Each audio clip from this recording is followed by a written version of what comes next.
venim cu promisiuni, nu venim cu aceste tehnici de vânzări, cumpăr acum că e ultimul, că nici măcar nu ne interesează. Nu? Și dacă e ultimul, ce? Și vom veni întotdeauna cu o analiză în care vezi și pro și contra. Adică nu există lucru perfect, nu există loc perfect și fiecare investiție vine cu anumite question mark-uri, anumite întrebări, anumite elemente de risc și noi discutăm transparent despre aceste elemente de risc și cred că ăsta este factorul nostru diferențiator. Nu ne este teamă să vorbim și lucruri mai puțin spuse.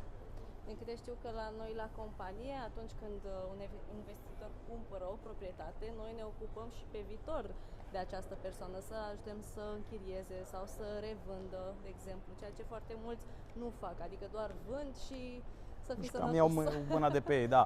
Noi căutăm să venim exact cum am spus, cu o umbrelă de servicii, adică nu vindem o proprietate. Întâi o căutăm, o cumpărăm, o administrăm, o monetizăm, o revindem,